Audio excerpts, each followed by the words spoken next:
Greetings, class. I hope everybody is well. This video intro will pick up the pieces that bring us to Mbiti's chapters 9 through 12, and will provide a set of diagrams with which to consider the information in those chapters. So I'm going to lead us up, give you my quick diagrams, and then I'm going to try to post a second lecture today on those three chapters. All right. So Chittister provided us with the metaphor of mapping the intersecting spheres of power in the dynamic African cultural landscape.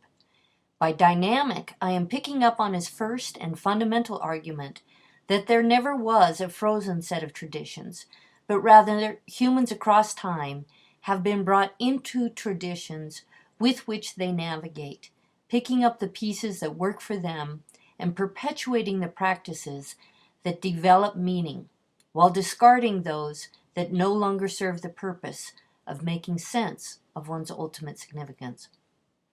We are not painting a picture of people who are sheep, blindly following tradition, nor are we discounting the power of being brought into tradition and the ways that custom and rituals carve deep grooves into the cultural landscape that tend to channel and to organize their own persistence.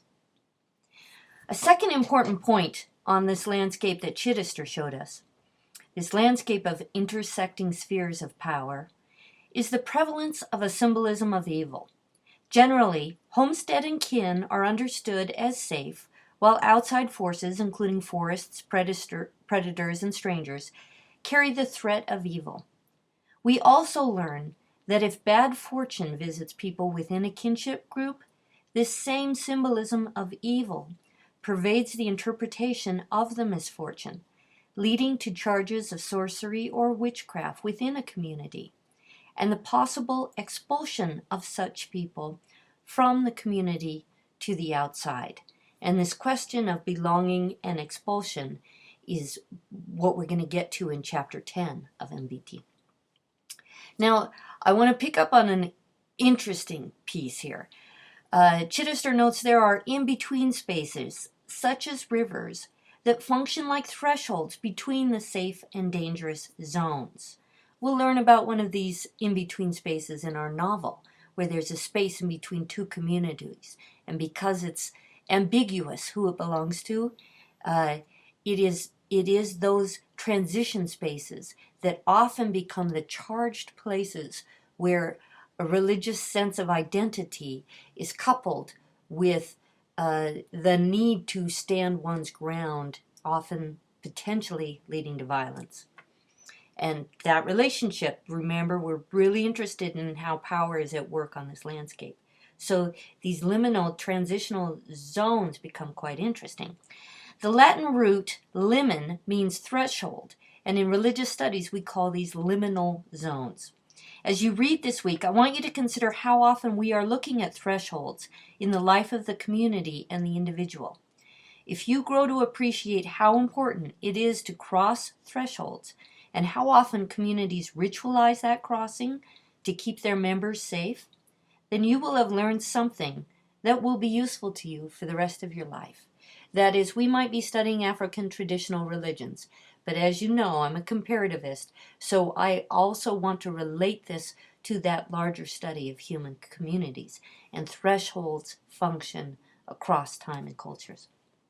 Now, with Mbiti, we took a very interesting turn because he prioritized the experience of time as an essential component without which we cannot appreciate or understand the ontological emphasis of African traditional religions. It was a beautiful move because it makes perfect sense that to develop a set of symbolic maps, you must shift to a different ontology, a different sense of being, or you won't be getting the underlying experience on that map, right? It is that fundamental to an understanding of a culture. Time, we learned, is not focused toward the future in the way that modern American culture is.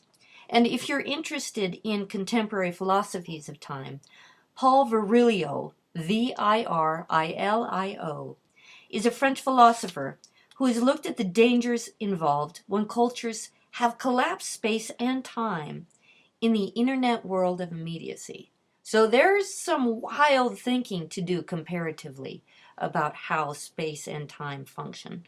And Virilio is a really interesting guy on that note, if you want to understand us.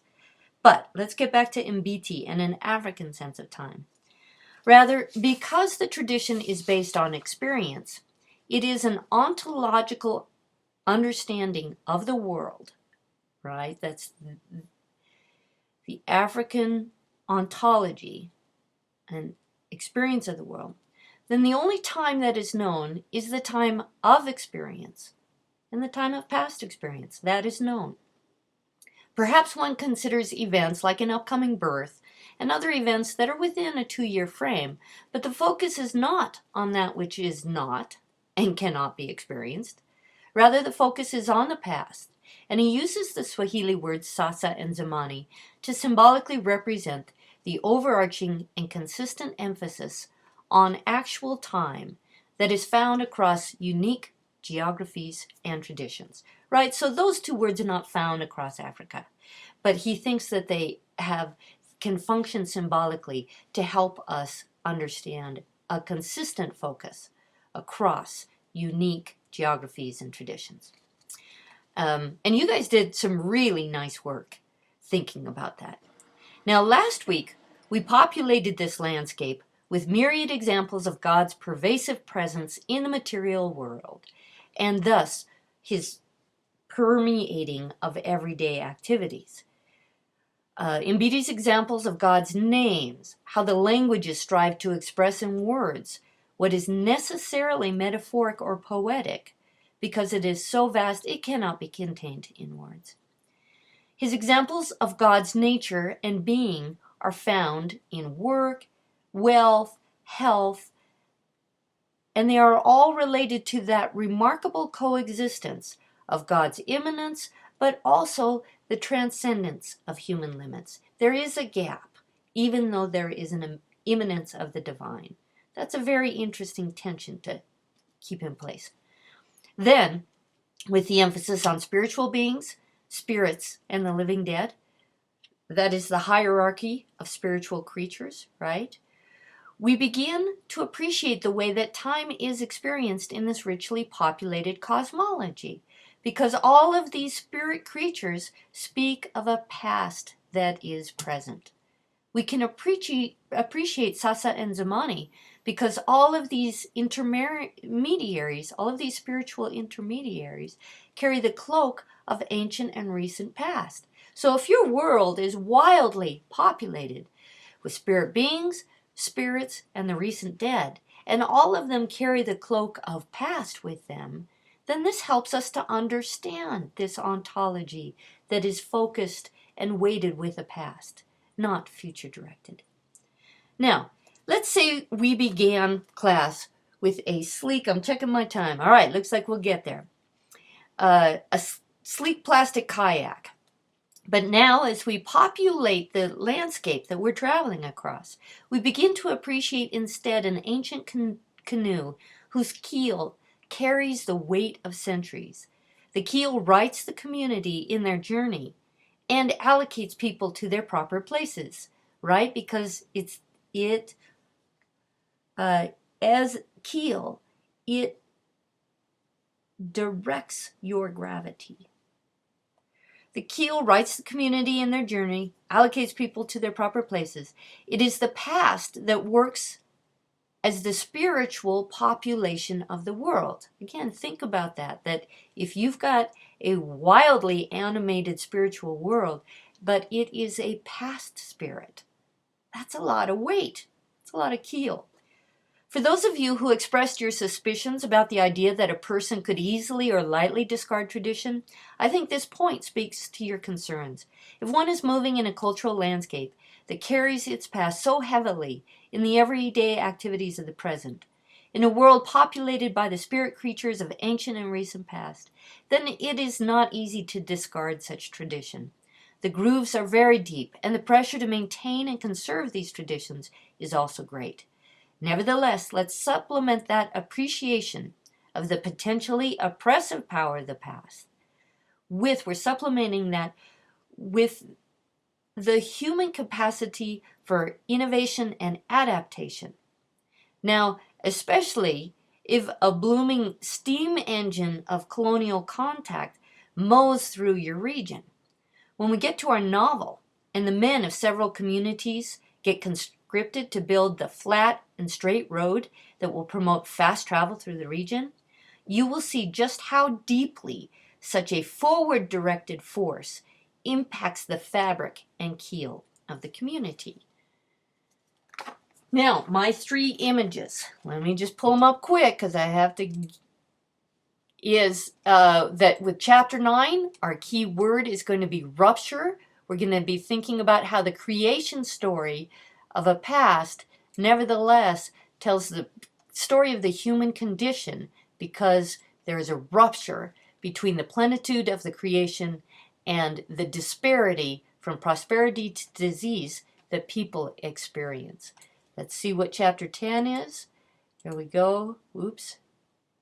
10. Are you? No, that's 11 to 12.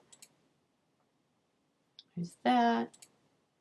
There. All right. So then we're going to, in chapter 10, be thinking about these 3 concentric circles moving inward from ethnic group to kinship to the individual. Now I will make you small, and here we go. Then in chapters 11 and 12, we are going to be thinking about these ritual landmarks and how birth, puberty, marriage, pregnancy, and death function as 4 liminal thresholds, the crossing of which get ritualized. All right, looking forward to it. Thanks for listening.